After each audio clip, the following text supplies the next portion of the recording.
There's no such thing as white witchcraft. Witchcraft is witchcraft. Tarot cards, card reading, everything to know about astral projection, Tibetan Book of the Dead, Buddhism, anything there was to know about spirit guides. And what I would do is I would astral project out of the body, enabling spirits to come in, because in witchcraft, I believe that if I could get my own spirit, I could be empowered by bringing spirit guides in.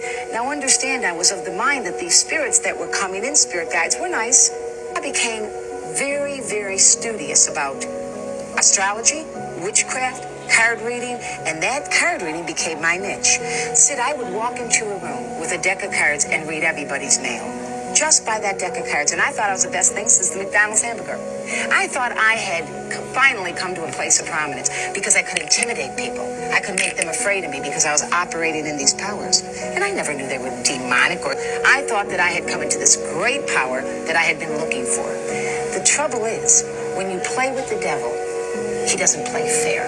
He'll give you everything you want, all the drugs you want, all the women you want, all the promises, and all the power you want. And when he's done with you, he'll kick the legs out from under you. Sure. That's why you hear rock stars sometimes say, I sold my soul to the devil. Because once you make that trade, he'll give you what you want. But people need to understand that the devil is not sharing his kingdom with anyone. He's selfish and hateful, and his personality is that of hate and violence.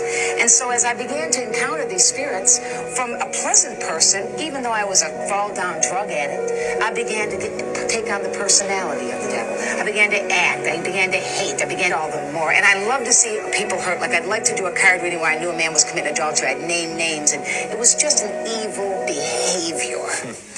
And so here I was with these spirits, operating in this power, cursing people. I cursed one man, said he fell 3 stories into a wheelbarrow. Thank God that wheelbarrow was there, because he would have been killed. I was astral projecting. I was studying all this witchcraft. I thought everything was wonderful. The same spirits, as you said in the opening, that gave me power began to turn on me. Why would they turn on you? Because the personality of spirits of darkness is not a nice, friendly personality. I thought I had arrived.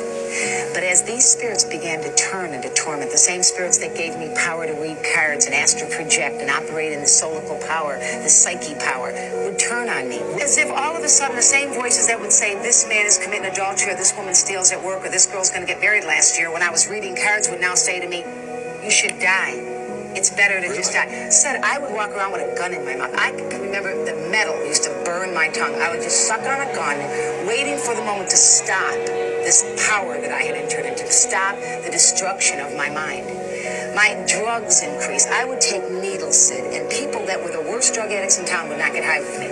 I would go into a bathroom and take a needle and bang it into my arms. I had thick growths all the way down. Today you can see they're totally gone, but thick growths and abscesses all the way up and down my arms. In that drug state, I'd go out and become even more promiscuous, hoping that someone would just love me for a little while. And that's what our kids are doing today, Sid. They want somebody to love them for 15 minutes. That's why sex has become an everyday movement. Then one day, a young woman approached me named Linda Smith.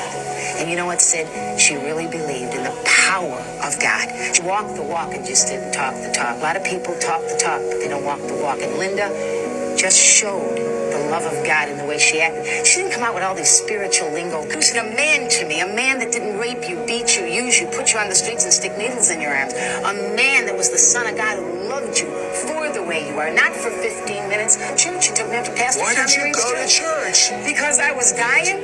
And there was no hope. I figured I'm going to die anyway. Let's go see. And you know what really influenced me, to be very honest, in the last few minutes of this program? She acted like a person who didn't just put on a facade of Christianity. She lived it. She walked it. She didn't want to impress anybody, Sid. She wanted to introduce to a dying, demon-possessed tramp witch.